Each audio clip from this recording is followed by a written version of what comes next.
సీతా కళ్యాణం. అది వెంకటాపురం అనే గ్రామం. ఆ గ్రామంలో మంగమ్మ అనే ఆవిడ ఉంటుంది. మంగమ్మ తన కూతురికి కళ్యాణం చేస్తుంది. తన కూతురు పేరు సీత. దానివల్ల మంగమ్మ ఆ ఊర్లోనే చాలా పెద్ద మనిషి.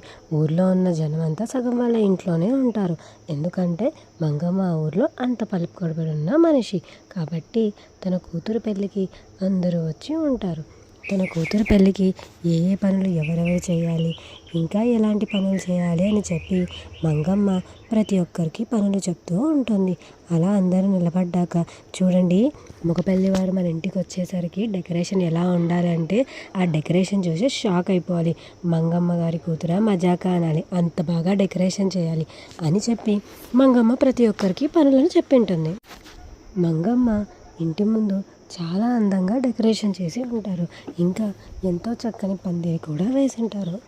ఆ పందిరి చూడడానికి ఎంతో అద్భుతంగా ఉంటుంది. ఇంకా కన్నుల విందుగా ఉంటుంది. అంత అద్భుతమైన పందిరి ఆ ఊరు మొత్తంలో ఎవ్వరూ వేసి ఉండరు.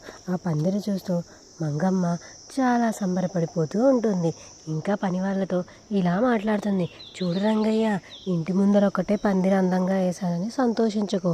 ఇంకా నువ్వు ఇంటి లోపల చేయాల్సిన పనులు కూడా ఉన్నాయి.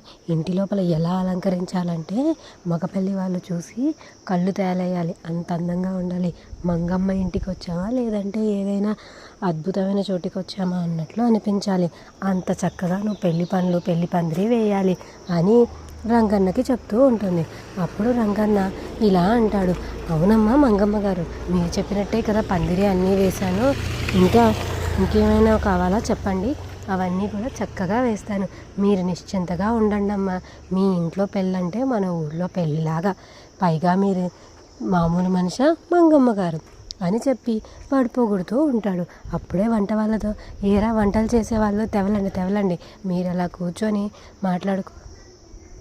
మాట్లాడుకుంటూ ఉంటే వంటలు ఎవరు చేస్తారా అని చెప్పి మంగమ్మ వంటలు చేసే వాళ్ళతో వంట పని, ఇంకా పూలు కుట్టే వాళ్ళతో పూలు కుట్టించే పని, అన్ని పనులు ఒక్కొక్కరికి చెప్తూ ఉంటుంది మంగమ్మ.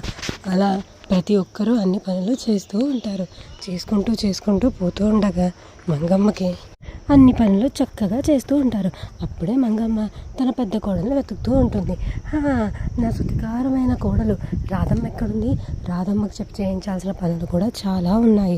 ఇదిగో రంగన్న, నువ్వు చేసిన పని అన్నిటికీ నేను డబ్బులు మంచిగా చేసావంటే ఒక వంతు ఎక్కువే ఇస్తాను. మంగమ్మ ఇంట్లో పెళ్ళికి పనిచేస్తే డబ్బులు ఎలా ముట్టుతాయో కూడా ఊరందరికీ తెలియాలి కదా, ఏదో అరాకొర డబ్బులు ఇచ్చేసి పంపియంలే అని చెప్పి అంటుంది.